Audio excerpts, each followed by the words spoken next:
Welcome to the Salt Lake Fitness Podcast, Salt Lake Pod for short. I'm Nat. And I'm Christy. And this is your space for salty stories, sweaty workouts, and improving crew sanity at sea.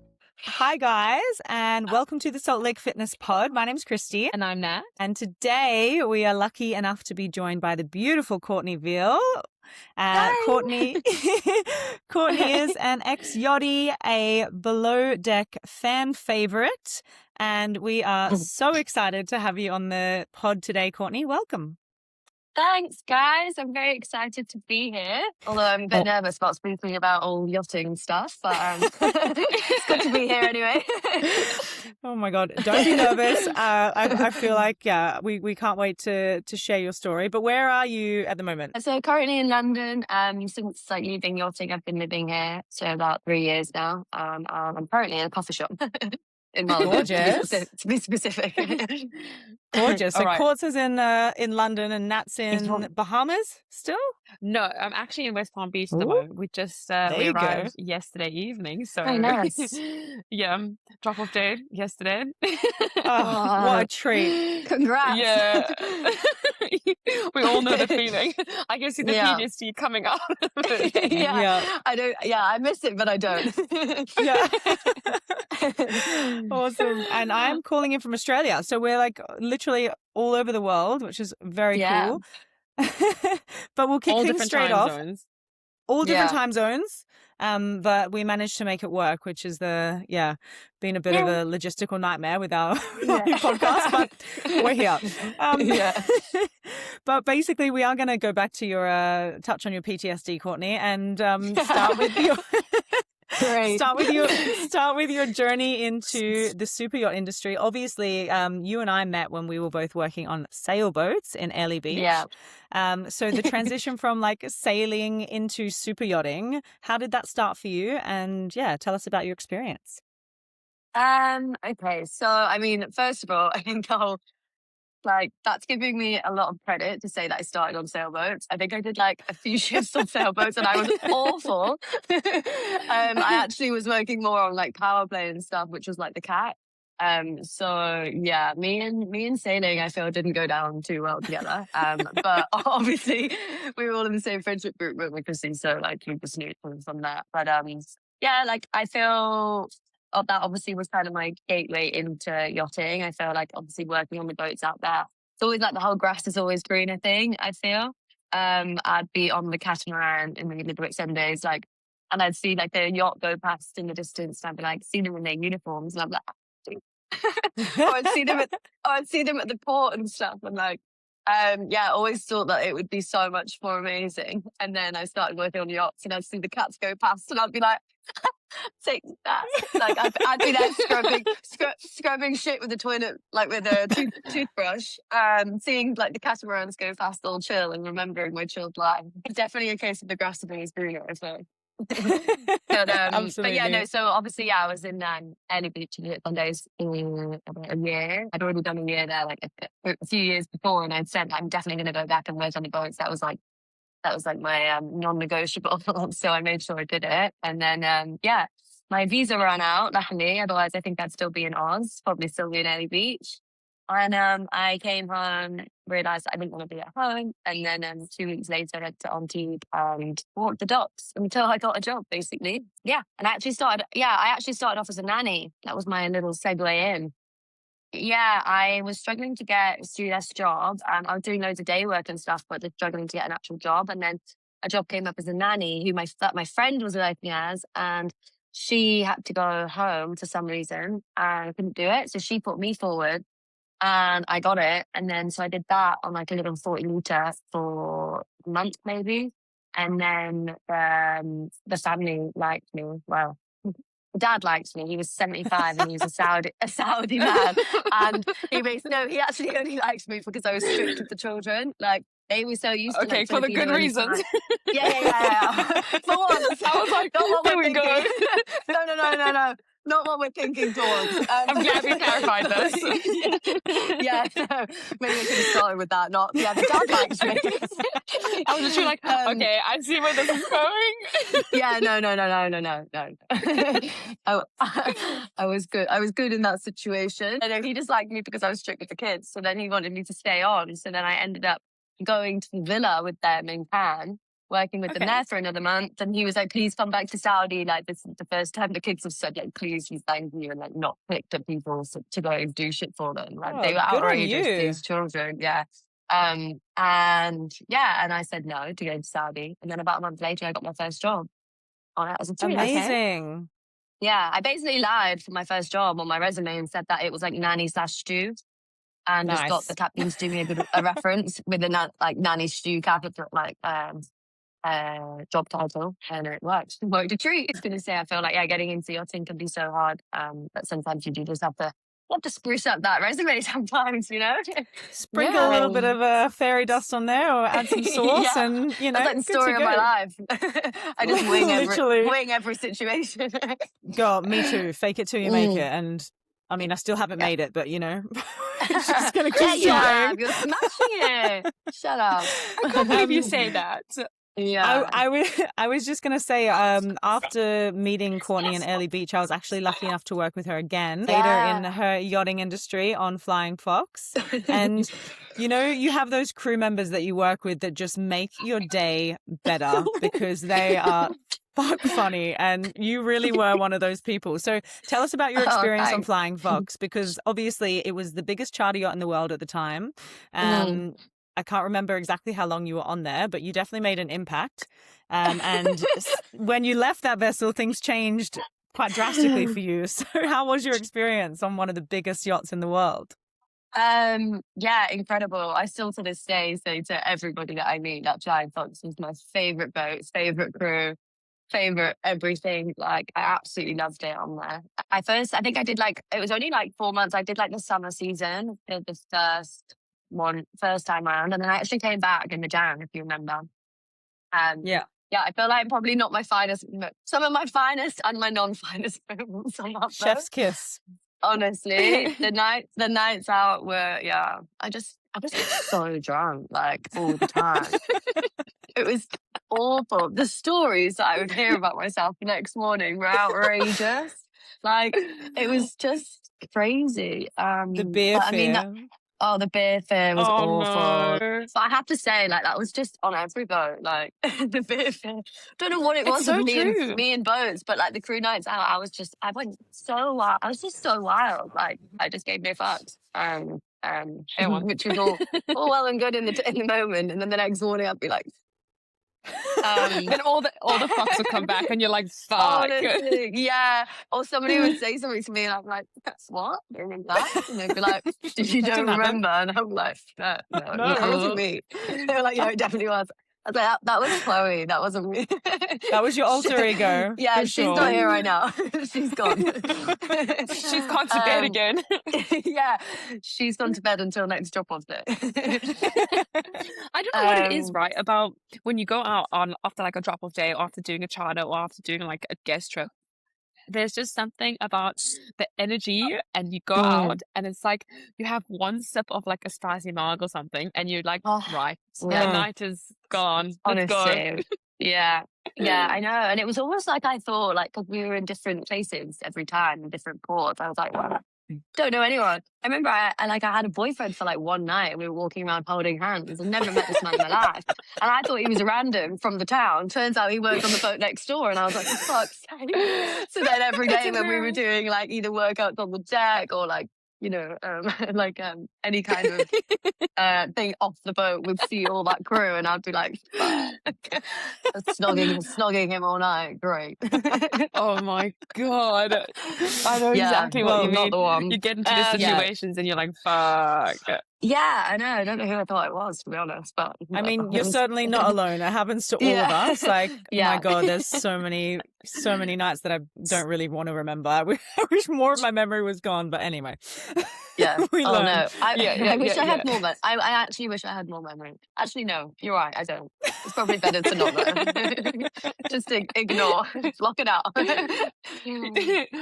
that one off. Yeah. It's finished. What do you, I have a quick is there, question.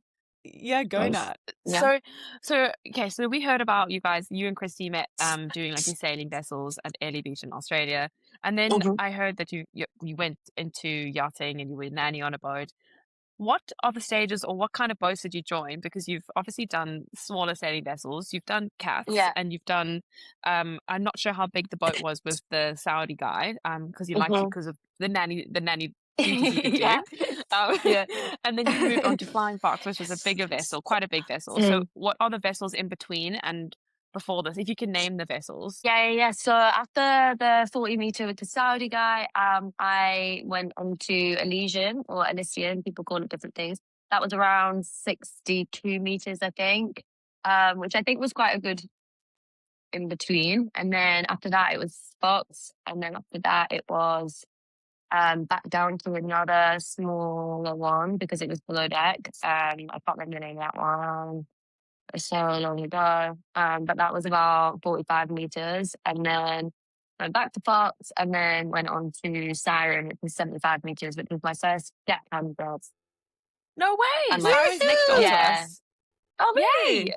Yeah. God, don't ask them about me. I definitely definitely got drunk on that boat too.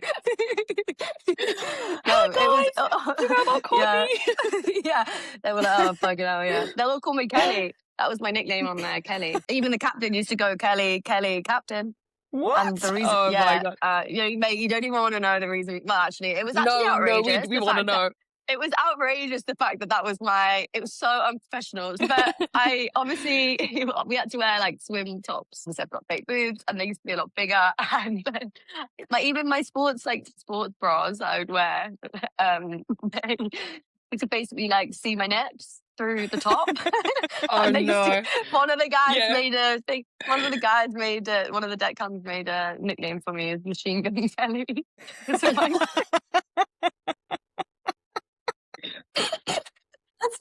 because of my nips. And then it like caught on. Like Kenny caught on. And then I should really struggle. So then it caught on. And then literally, even by the end, the captain was like, yeah, Kelly, Captain on the phone radio. No. I was like, what? What was that my name? That is hilarious. But anyway, Oh my so gosh. that was funny. But no, I did have a good time on there. And obviously I was a deckhand. So it was my first time on in like a deck cruise. So it was just me and like the boys, which I'd never experienced before. And it was nice because they did obviously have to help me a lot because it was obviously my first time doing a lot of things. And they were all kind of like, there was a lot of brotherly love, you know. But they all took the piss 24/7. Like my skin had to get very thick very quick because my God, they just constantly took the piss out of me. The shit that they say, you literally like, fun. fuck. Yeah. Like men banter can just be outrageous, and they were I think they were all British as well, apart from one. So like they gave it well. Yeah. I mean, Nat can absolutely relate to that. Nat's an officer on yachts, so she's been on the deck side of yachting for a long time now. But we'll talk about your transition from interior to deck, because that was obviously like quite a big move for you and something you really wanted to do for a long time. However, before that happened, after you left Flying Fox, the next time we saw you was on television. TV, and you did become quite a well-known name in the below deck world. People absolutely loved you. So tell us, how did the opportunity come about? So basically, when I was on Elysian before Fox, I had I basically was seeing this guy, and he was always telling me not to do below deck, and they kept reaching out to me, blah blah blah. Anyway, so I had messaged them being like, "Hey, whenever you're next casting, like I'd probably be open to it, but just kind of putting in a feeler." But they had messaged me so many times, and I was like, I don't want to do it until I like know that I'm good at my job, because I was like, I'm going to make a fool out of myself, so I have to be at least good at my job, so that balance. Anyway, and then so I was on Fox, and obviously my dad we got told that my dad was going to have to go into a care home. He's got Alzheimer's, early onset Alzheimer's. So we got told that he was gonna be going into a care home pretty soon, and like it all just got very intense very quickly. And so I was speaking to my mum, and I was like, look, I feel like I just need to go home and just reevaluate everything and kind of see if it was coming towards the end of the summer season. And I was like, I didn't want to start a new season with Fox and then kind of have to leave halfway through. And I did not want to be in the Caribbean where I then couldn't get home if I needed to. Like, it was all we were all very unsure of the situation with my dad and what was, like, how long he had and what, like, what was going to happen with the care home and everything. So it was just quite emotional and stressful times, to be honest. And then when I did get home, I think I was home for about 3 weeks, and I got a message from below deck being like, hey, somebody's dropped out, like, do you want to come on? You would need you next week or something. It was something all very like last minute. And basically I was like, fuck it, it's 6 weeks. Like it was Croatia. And so I went out, did a week's quarantine, and then did 6 weeks of filming. And it was absolutely mental from start to finish. Like crazy. Everything about it was just mental. But in a good way. But sorry to hear about your dad, by the way. I know that can be quite a stressful situation. I think you did the right thing by going home and trying to recoup and understand everything. So yeah, because honestly, after that, I kind of said to myself, I was only going to do like temp jobs because I didn't want to ever feel the pressure of being like on a permanent contract again. Because I think that was the scariest part for me, is like if I did need to just roll and leave, or like when you're on rotation, it's fine, but when you're not, it's kind of hit and miss when you get home and stuff, and you can be on there for months on end. I was very sad to leave Fox. But that's why I was so happy to go back and meet you all in the Maldives in January. I almost didn't get to do because I got stopped at Manchester Airport, and I wasn't like I had been blacklisted from the Maldives because somebody on Fox had been like, I don't know, they got tested positive for COVID or something, and because I was going out on like a Fox thing, the visa thing, they stopped me, and I had to get escorted back out of the airport in Manchester. I know, I messaged him messaged him like, hey, I don't think I can come. And he was like, why? And I was like, because I just been escorted out of the airport. I had no idea about that. Yeah, they were like, they said that like there was a cross next to your name. And I was like, oh. Oh my gosh. But then, so I had to drive home, and then like 2 days later I was back and then actually got on. What a nightmare. I mean, I'm glad that you made it to the Maldives in the end. I have some very fond memories of us on some beautiful islands, but I'm not going to go into those stories because let's just not go down that rabbit hole. Memory lane. They can just stay up in the memory bank. But so obviously your first season on Below Deck kind of skyrocketed publicity wise for you. You became quite a well-known name within the show, and then after that you did the transition from the interior department to the deck department for your next season, right? How was that, and what was that? Did you have anyone kind of helping you with that transition or supporting you? Not really. Like, I feel with the whole transition on Below Deck, basically because I had become this fan of favourites, so to speak. They obviously wanted me to come back, but also because I spoke about wanting to be a deckhand on that first season when I was a stewardess, they I think they liked the whole storyline of it. Because Captain Sandy was fully for me moving to deck. And because I'd spoken to her and I'd spoken to Malia a lot about it all, I think they were all quite happy for the transition to happen. But yeah, it was pretty scary because obviously I had done 6 months on Siren as a deckhand before the second season of Below Deck.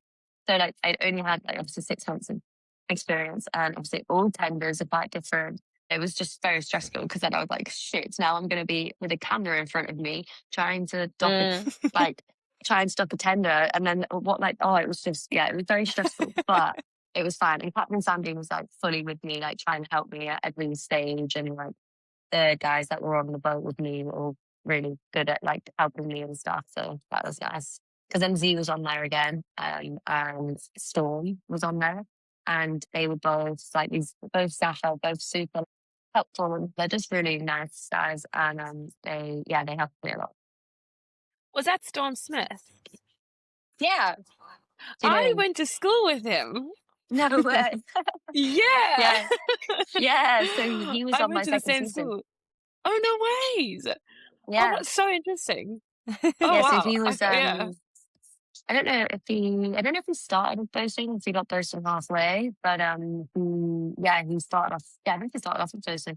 But he was on that. He was great. He helped me so much. Like I was very appreciative to him. Yay. It's so nice to hear, like, you hear how these men are helping women. Sometimes it's quite difficult on deck. You can get guys that just put you down and degrade you and just don't want you to be anything because they're scared. Yeah, I don't know what they're scared of, but I'm so yeah, glad that you had these male figures around you that actually helped you and built you up. So that's really awesome. yeah. No, yeah, it was. It was like even on Siren as well. Like the guys, they'd take the piss out of me, but they were all kind of they'd all be the first one to help me with anything, and like they were never like bad in that sense. I think it's But probably a very like inspiring thing for some people to watch, that transition. There's probably a lot of girls out there that, have thought about that transition and maybe thought it was not possible for them. Would there be like any advice that you would say to someone that's maybe in the yachting industry at the moment thinking about making that transition from interior to deck?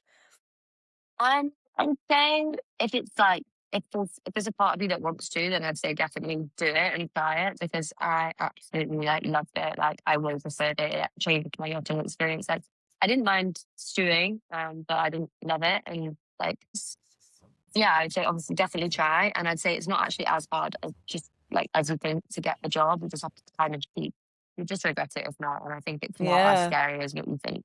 I think a lot of the time, like people or women that want to be on deck, and they're transitioning, they are so scared that they're like, oh, I'm not going to be strong enough. I'm not going to be able to do this. I can't like carry on with the boys.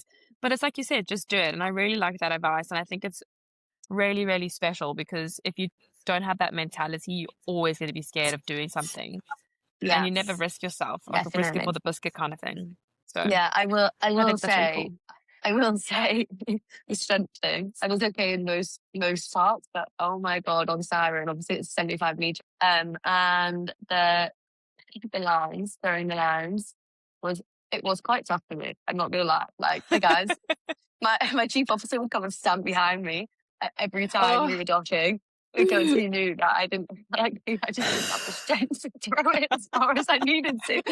But what I will say, it was great practice, because I was getting so strong working on that boat, because everything was like huge.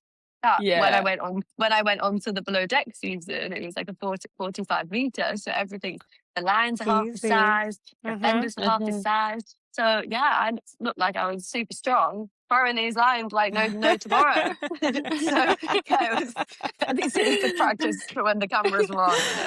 Oh, so good. But I will say that.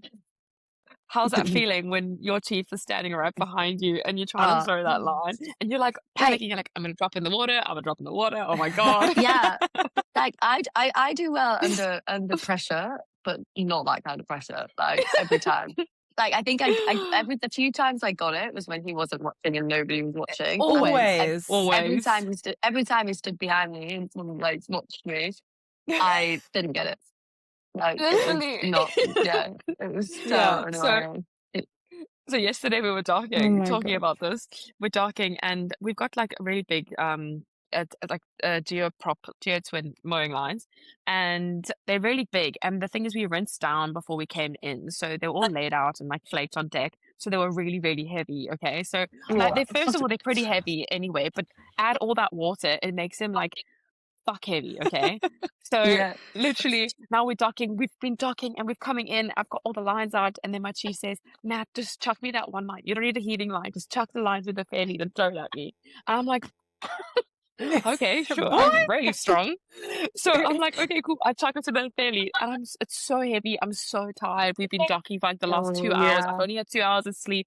I was on navigation bridge watch at 12 to 4 in the morning. I woke up at like fucking 8 a.m. I'm exhausted. We had a whole wash down, and now I've got to throw this fucking line that's huge and wet, and I'm pulling it over this capping rail, and the capping rail is stainless. And this is like one of those moments. The chief looks at me, he just like shakes his head, and he's like, "Do you realize that you're scratching the stainless?" And I was like, "Oh, for fuck's sake, Oh, honestly, what do you want from me?" Not mate. today. Yeah. You're making me feel Literally. sick with PTSD from all of this.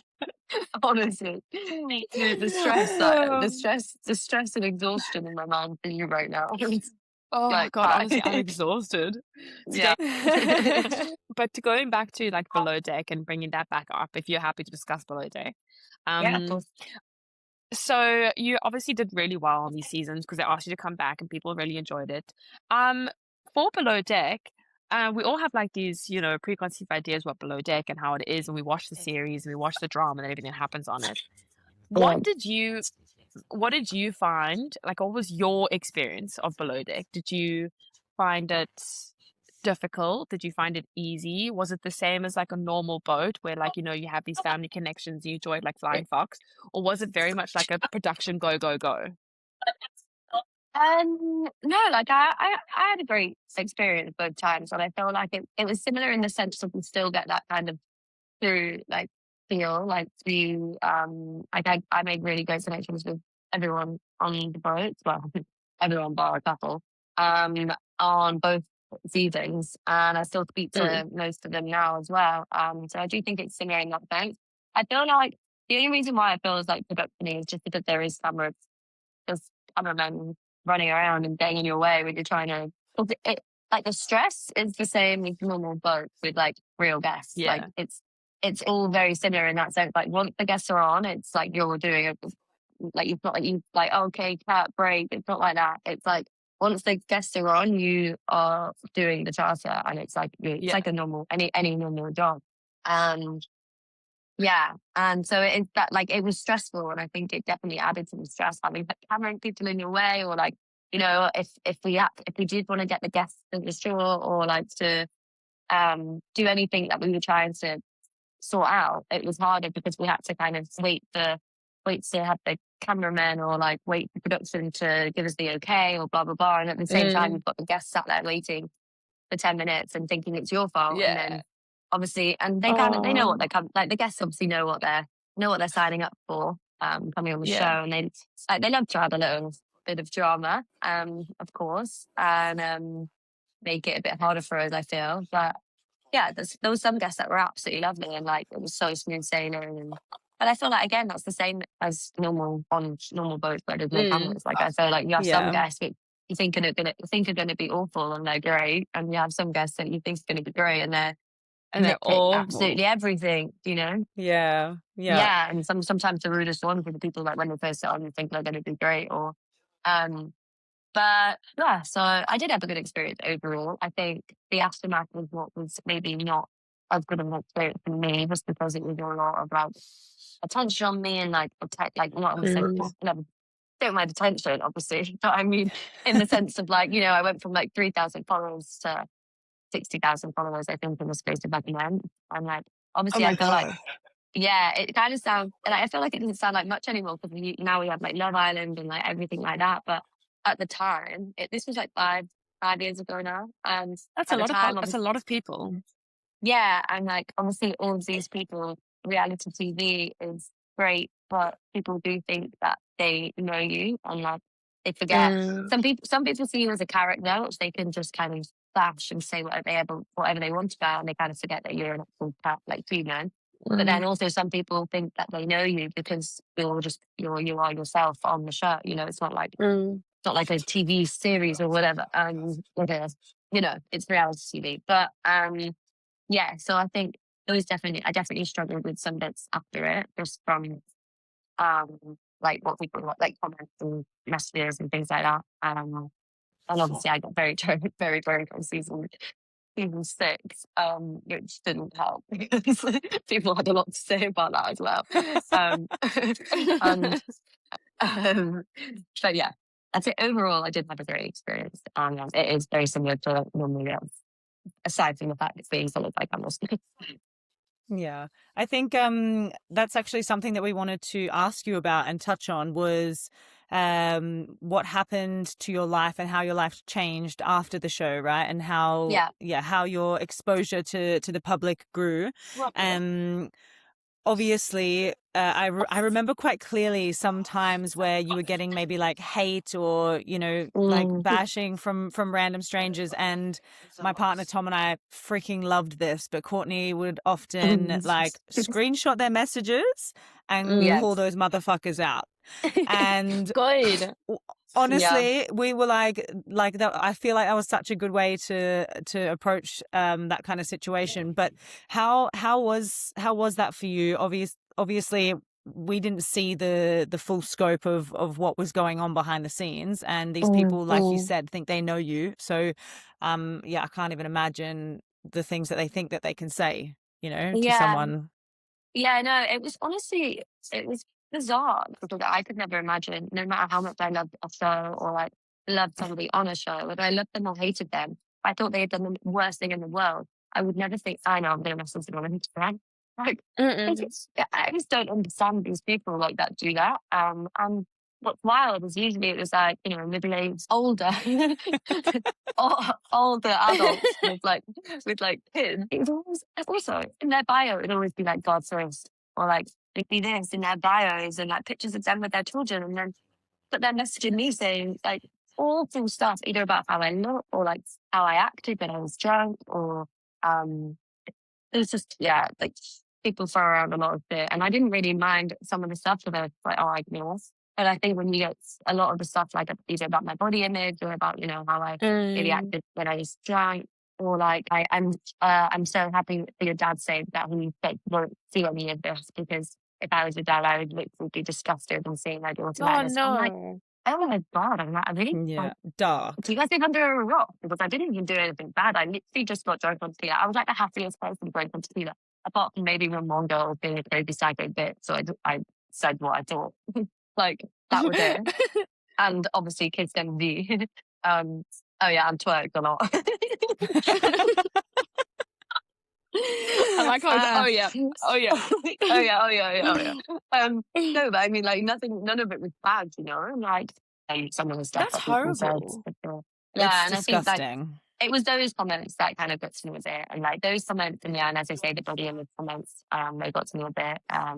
Somebody called me racist because I didn't want to go out with MGs, and like what happened was obviously me and Z like tossed, and then like we literally said the day after his first kissing, we were like, right, this is just a friendship thing, like we're just friends, like we don't want to ruin what we had, but we were already like we gelled straight away, like we were already so close, and because I think the whole they you know the whole like romantic kind of storyline thing and all that stuff, I think people didn't see that we had that conversation, so then it looked like I was stringing him along for the whole season.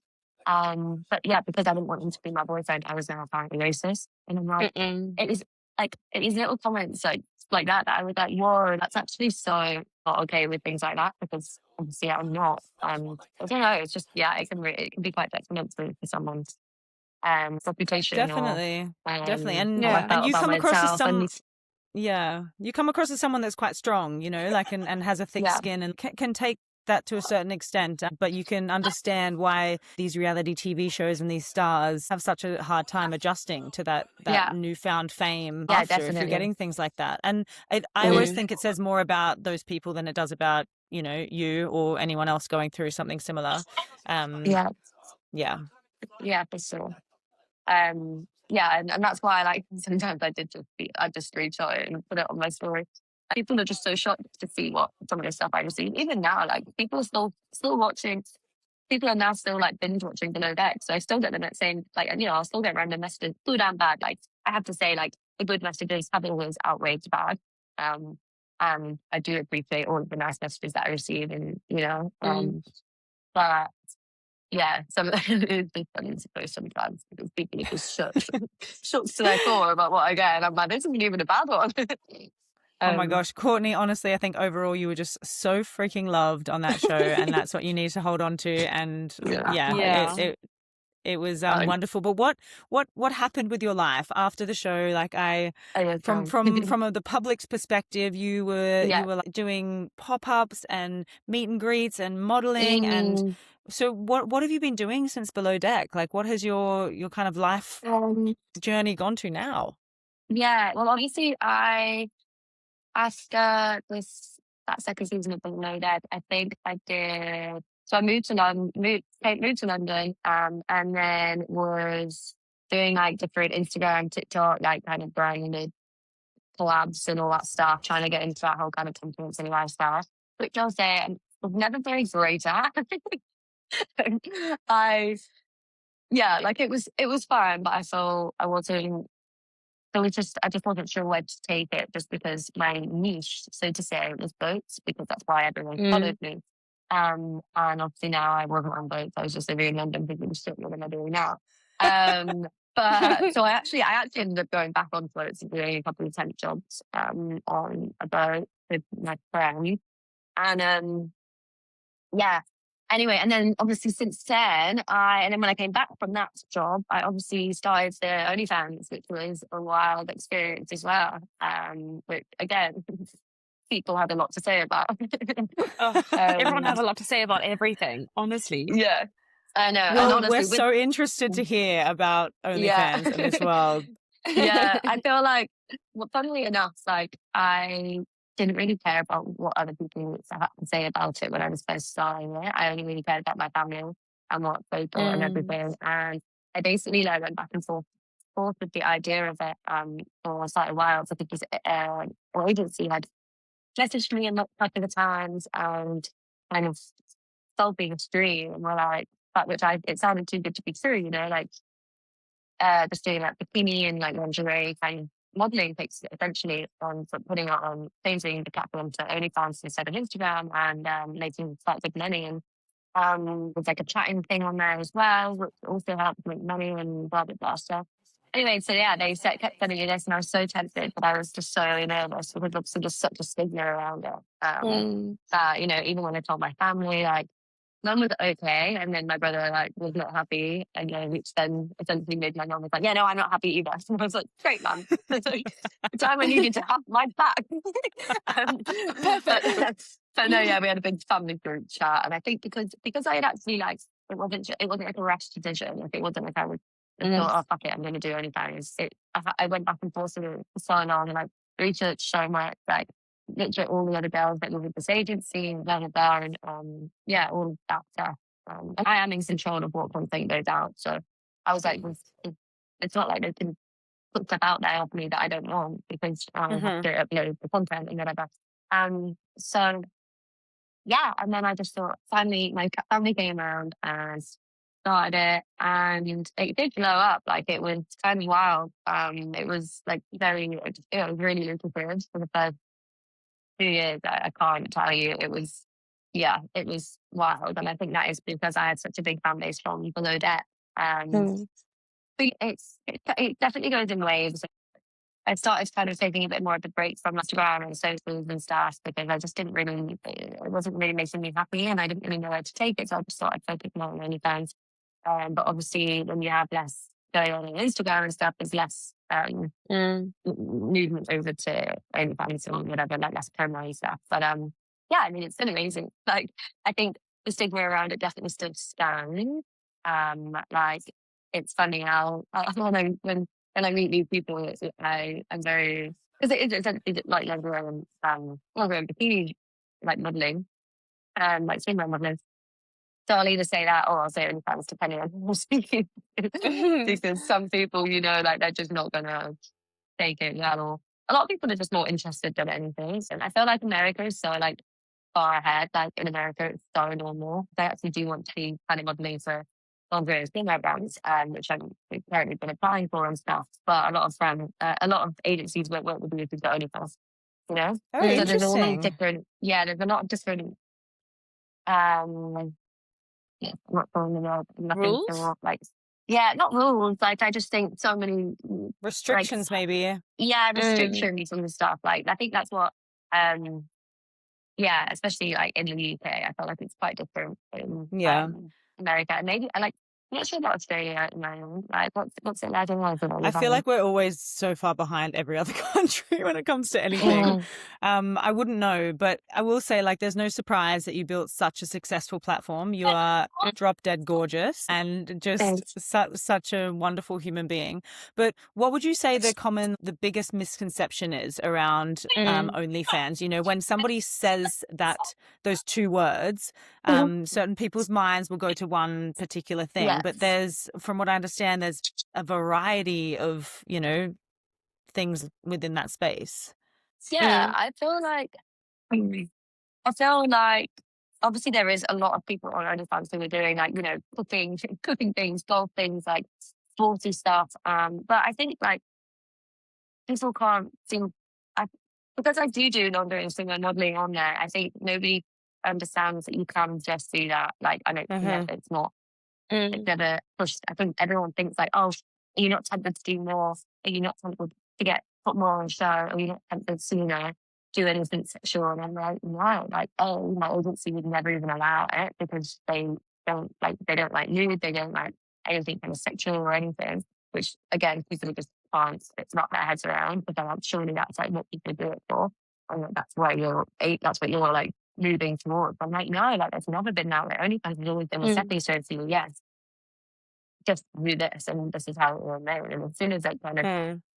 when it no longer serves me, I leave it and finish it. But it's not like I'm going to be like, oh, I'm not making as much money now. I'm going to go and do more or get more out or whatever. But Mm-hmm. yeah, I'd say that's the biggest kind of misconception for sure. People thinking that you're going to be forced into doing more, doing like, there's been times where if you're wearing like a certain bra and you can see something through it or like undies or whatever, like they're the first they'll message me and send a screenshot at me and be like, did you know that this like you just zoomed in and do you want this going mm, out or blah blah blah. Mm-hmm. And so yeah, I'd say like that is the biggest misconception, but it's like forcing you to, you know, mm. but it getting to like porn or forcing you to be nude and all that shit. It's not like that at Yeah. all. And it's actually been nice. Like the agency that I work with, they're incredible. Like all the girls are amazing. Anytime we go on like content trips and stuff, like I just come back feeling so like empowered by them all. Oh, Yeah, and then like I do kind of wish that I could live it how like they all live it. Like I feel like in America it's so normalized that they just, they fully, mm, there's like no shame around OnlyFans and stuff, I mean, in their lives. I'd yeah. say like a lot of them have all found partners. Like her husband like takes the photos. One of them, her husband like deals with all the money. You know what I mean? And it's kind of like a teamwork. And Mm, like the men see it more as like that, like a business rather than Mm-hmm. so. Um, Yeah. um, but yeah. So anyway, it's very interesting. It Yeah, it's so is. interesting because I don't know anything about OnlyFans, and like the only thing I would know is like guys always put it as a stigma as to what it could be. mm, So it's so interesting to hear what it actually is and how it yeah, works. So I'm glad that like it can be said, and I don't think it should be something that's like degrading or condescending or negative towards this yeah, platform. So that's yeah. really, really cool. Like, thank I you mean, for yeah, it's explaining like, that. And like, yeah, I feel like it's just quite funny because sometimes when you do meet guys who have a problem with it, it's like they also have a problem. Like, there's so many girls in London that will like sit in a bar and just wait for men to come and buy her, even and buy her whatever, and they're just literally in relationship for money. So for me, I absolutely love like having money behind me and never having to rely on like a man. But mm, obviously, yachting is great for money as well. I'm not saying it's only fun to the only way to make money, but because it was just quite, I found it quite enjoyable in Yeah. my I mean, life. So maybe you can be the start of that trend in the UK to make it like yeah, the American stigma, like you're yeah, kind of leading that group, hopefully. yeah, yeah, Um, maybe. so obviously I want to know, like, has there been anything, like any crazy like requests that you've had, or like crazy like messages, or like what's the weirdest thing that's like happened through OnlyFans? Oh. Lock in. Oh my god. While you're in the cafe. Yeah, no, this was wild. So I was on holiday with my mum in Greece. We stayed in this hotel, and so because I was on holiday, it was like chats were basically between me and one of the girls was like helping me, just like reply and stuff because I was at on holiday, I was in probably like vacation time, whatever. But I hadn't seen one of the messages because I was at dinner with my mum, and one of the girls from the agency we helped like run a little house and stuff messaged me being like, "Oh, do you know somebody called this?" And I was like, "No, why?" And they were like, "Oh, they just messaged saying that they're in the same hotel as you and that you met them earlier by the pool." And I was like, "What?" I was like, I hadn't met. I felt like I hadn't met like a man, a couple by the pool, and they were like, "Yeah, they're wondering, they're asking if you want to get a drink with them in their room." No, I'm like, obviously not. I'm like, A, you're doing with my mum. B, pretty sure that's like turning into prostitution. I was like, or escorting. Pretty sure that's prostitution. It's like, no. I was like, A, I definitely don't need to, and B, can we drop them? And like, I don't want to say hi to them. I don't want to speak to them. I don't want to Oh my reply to their god, that's actually messages. quite scary. Yeah, then were It you was like really, paranoid really that like wild. someone was at your hotel? Yeah, I was a bit. Like the next couple of days, me and my mum were a bit like, looking Was it around. him? Was it him? Yeah, any couple that Which we'd one seen of would be you like, is it? yeah, any couple that we'd seen would be like, do they look like swingers? Oh my We're like, god. but yeah, so it was yeah, that was a bit wild. I'd say like everything else is pretty just like normal. You get the same on Instagram and whatever. People asking if like just word sexual touching or like feet pics Yeah. or you use socks or undies or all that shit, Fuck. which again is a hard no from me. Oh my god. That is not happening. Yeah. Yeah.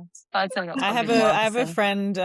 friend actually that I think Courtney, that her and I have always been like, girl, your feet are beautiful, this is how we're gonna make money. I'll be Utilize your them. Oh my god, yeah. I'll be your The feet thing is manager. so tempting. Yeah. I The just feet thing is I definitely can't believe it's a tempting. real thing. I know. It's It's so wild. funny. I know, but Feet before I pics. started at Oh, OF, yeah, but before I started at OF, I was saying to my friends, like, why aren't we doing this? Like, let's Yeah. do it. But the issue, yeah, I actually looked into it. The issue is that you have to like, when you do get these, I'm laughing because I actually looked into it so much. but, but you have to like put your passport in and you have to actually like have a verified account whenever you like apply. oh god. Whenever you do want to get one of these accounts, would be just like, sell anything on feet pics or undies or socks or whatever you never I would say no undies. But the feet pics, like it sounds mental. Like why aren't we Yeah. doing it? But yeah, no, you have to Yeah, put all why your are we passport doing details it? in. Yeah. Yeah, guys, I why are we mean, selling our feet? Yeah. Yeah. You have to put all your passport details in and stuff, and that was always the thing that stopped me in my past. I was like, oh no, that's too far. girl. I don't want Yeah. people knowing it's My me. my feet just aren't nice enough to just to people.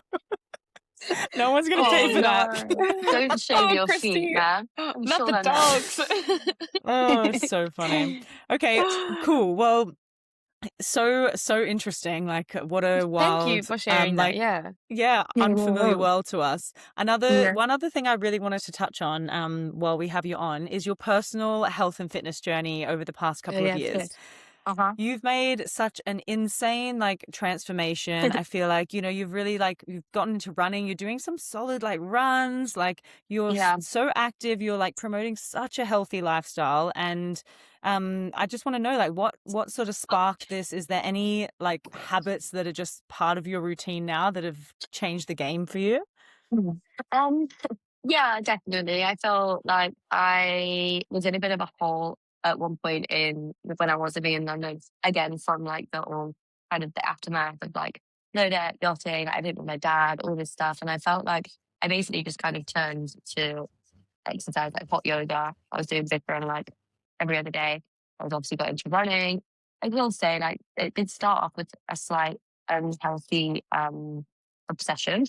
I feel like, you know, sometimes when something obviously starts to make you feel good and you start to see like improvement and like, you know, I got very obsessed with it for a little while. Like I'd say last summer I was probably my smallest, and it was wild, like for me, because I've always not, I was never big, but I was like, you know, quite curvy, and like I was definitely a lot bigger. And yeah, I think it definitely, like, I don't want to say it was all like this crazy, like positive, like healthy, you know, experience. Just, it definitely started as like a bit of an obsession. And like, there was definitely moments where like my family were like, okay, like, let's stop this now. Or like, let's just kind of level out. And I feel like I'm in quite a good, like, balanced place now. And that is literally just from, yeah, like I feel like running has helped a lot. I feel like getting into a bigger gym in the gym, making like gym zones in London has really helped me. Like I've got two girls that I literally I look forward to going to the gym with them because we like to train together, and like obviously they're those sort of stuff. I'm like, I want to look like you guys. So that always helps.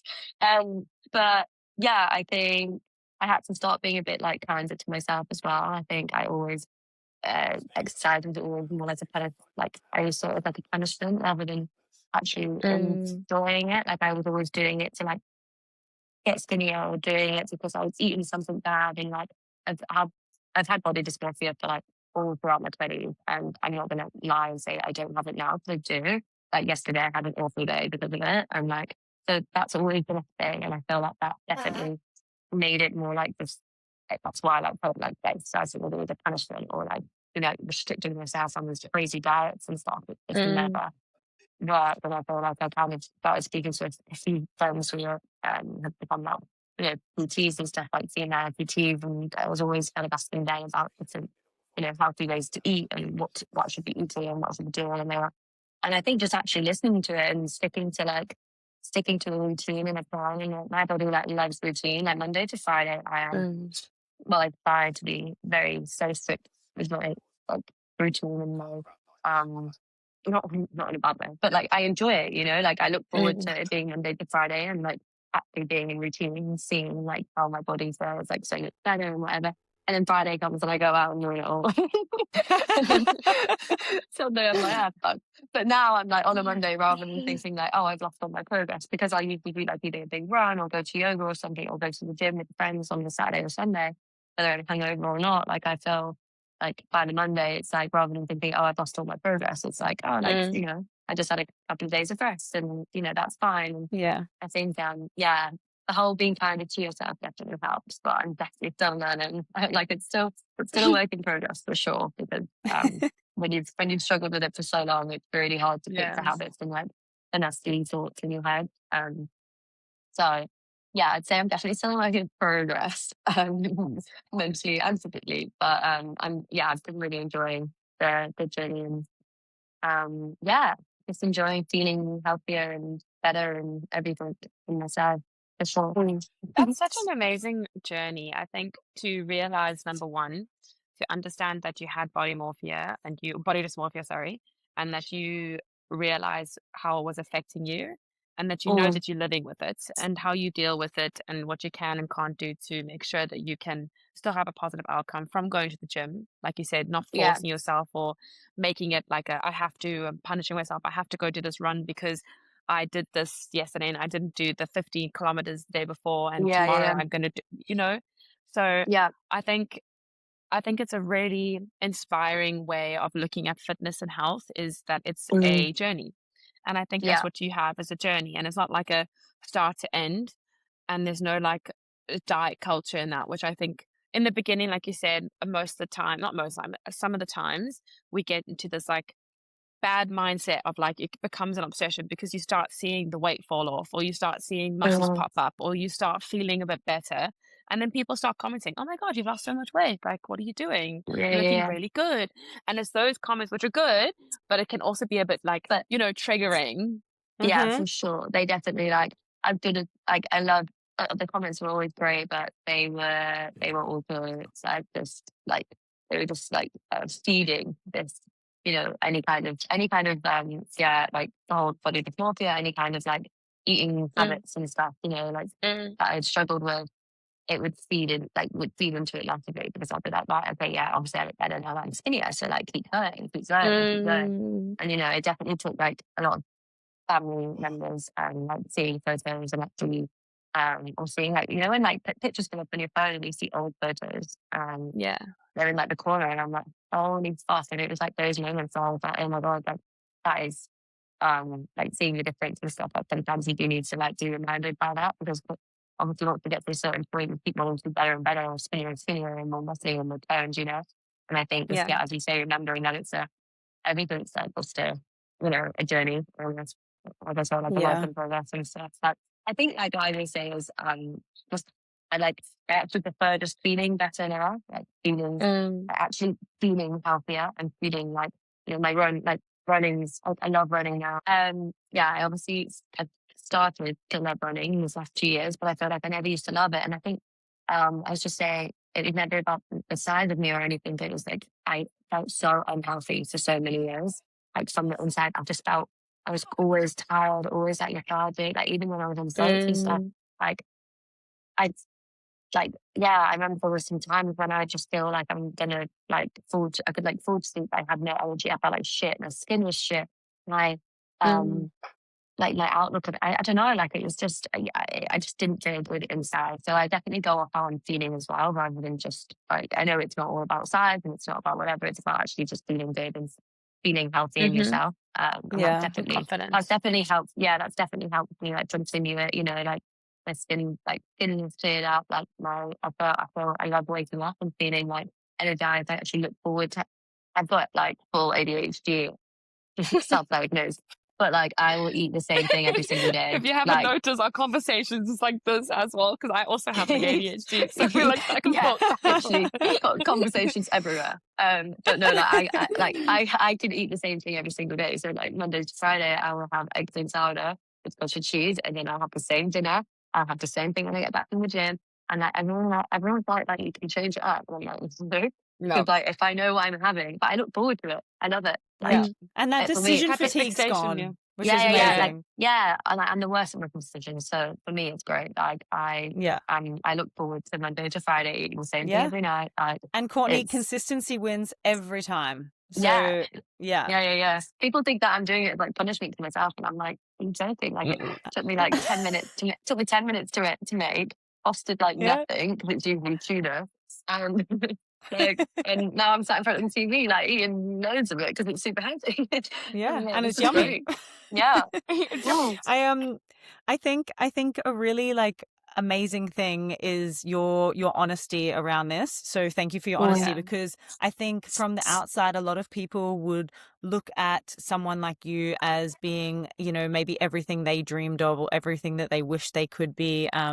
You come across, you know, very confident. You're absolutely beautiful. And to say that, you know, you have your own struggles, you have experienced body dysmorphia, it really hits home and makes people feel, you know, like I'm not alone. We're actually all dealing with our own things. And I'm sure Nat, you know, Nat and I, maybe not on a same platform as you, but I'm sure people have felt, you know, similar things about us before too. And, you know, it is something we might have our, you know, differences, but it is something that especially women, you know, we work through and we work on every single day. And, you know, what people see from the outside is not necessarily what is going on the inside. But I love, you know, following your fitness health journey and appreciate knowing the honesty behind it. So thank you for sharing. Yeah, I think that's one thing I need to be more like, I need to share more on my Instagram, because I feel like, as you say, people can come across so like confident and happy and whatever, and like I am, but I think it's so just sharing it helps so many people. Like I think it really helps people when you're honest about things. So it's definitely something I want to try and work on with my Instagram, is being a bit more honest with them. I disagree. I think you're so transparent and authentic. For example, I saw something about you just like cried at the gym the other day. You know, a lot of people wouldn't share stuff like that, and I'm like, oh my God, I've felt like that before too. Do you know what I mean? I think you're killing it in that aspect, and I'm sure a lot of your followers feel the same. Yeah. We have a question that we ask all of our guests on the podcast. Most of the time it's more related to their experience in yachting, but because you've had such a vast experience in all of these different areas, please feel free to lean into whatever comes to mind. But if you could name kind of one person that's been a major mentor or something that's really made a huge positive impact in your journey, who would that be? Who would you give a shout out to? Oh, wow. Wow. This is a I don't actually know. Let me think about this. Everyone actually um, has this kind of reaction, to be fair. They always say this is a really good question because how do you choose one? It's so hard to Yeah. yeah, choose one. I know. And I feel like, as you say, like, because there is so many different like aspects to it, like, I feel like there's like a couple of people that spring to mind. I feel like Malia from season 6 when I first went on to that show. I think if it wasn't for her, then I would never have moved to deck, and I would never have Mm. actually had the courage to do it. But no, and I feel like she's always been quite strong. Like, we're still really good friends now, and I feel like she's always been a really positive person in my life. Even though when we kind of just didn't grew apart, like after one of the seasons, it was like she's always been one of those people that I know that I could chat to about absolutely anything. And like, even on that first season, I remember speaking to her about feeling like shit with body dysmorphia and like, you know, Mm. yeah. So I say she's definitely wrong. Can I say my best friend Ruby? Of course. Yeah. Yeah, I felt like Ruby's been such a big positive change to my life. Like, I feel like we've had a lot of similar. We met in Australia like years ago, but we've just basically handed over a child to do nannies. Who's trusting us with that? Like, with these children, I don't know. But yeah. But we actually like reunited when we first moved to London, and I feel like everything happened for a reason. And I feel like it feels an amazing thing to come out of London for me. It's the fact that we lived together for just 6 months, and yeah, she's just been such a huge positive impact on my life. Like, did everything like all the body stuff. We've both been through really similar things, but we just had such great morals and like, yeah, like how she lives her life. She's just, yeah, she's always a very big inspiration to me. So I feel like, yeah. Awesome. Nice. Sounds like Mhm. a good couple of girls. Yeah, and we're going to Cape Town Yeah. on Monday for 2 weeks, so we're going to tear shit Yeah. up. Cape So I Town is the bomb don't know when this is diggity. going to come out, but yeah, if it's in the next 2 weeks, then me and my best friend are in Cape Town. So hi to everyone Woohoo. That's actually very cool. That's very exciting. Cape Town is the freaking bomb diggity. It's Ask good. one more question. But what is the craziest moment on Below Deck? What is the craziest thing you experienced or saw? It could be with the guests, not with the guests. It could be with the crew nights out. But what is something that's like, you're like, fuck, this is hectic. um, probably Captain Sandy forcing me to twerk instead of No. like not forcing me to twerk. Basically, she called me down and she was like, "Courtney, can you come down to the down to the main salon?" And I was like, "Yeah, sure." Went down there, and like the charter guests, they were all like this really cool like American like black girls and like guys, and they're all like cool as fuck, right? And they're all sat there. They have no idea what's happening. And Captain Sandy was like, "Yeah, Courtney, come." So I'm like, "Yeah, hi, like, what do you need?" She's like, "I want you to show them how to. I want you to show them your twerking." I was like, Oh my "What?" God. It was like 6 p.m. and like silence because you're not allowed to play music on with the cameras, obviously, because it's all copyright shit. Oh my So they were like, God. You're yeah. twerking So she's like, silently. so she's like, yeah, can you just show them? I'm pretty sure most definitely can all do it way better than me. I'm like this fucking blonde, white little bitch. This is Anyway, yeah, so I had to do it, and then she got involved, and I had to show her how to do it, and then I think everyone got involved by the end. I was like, oh my God. I was like, Oh this my needs to die with God. me. I need Yeah. to watch this episode.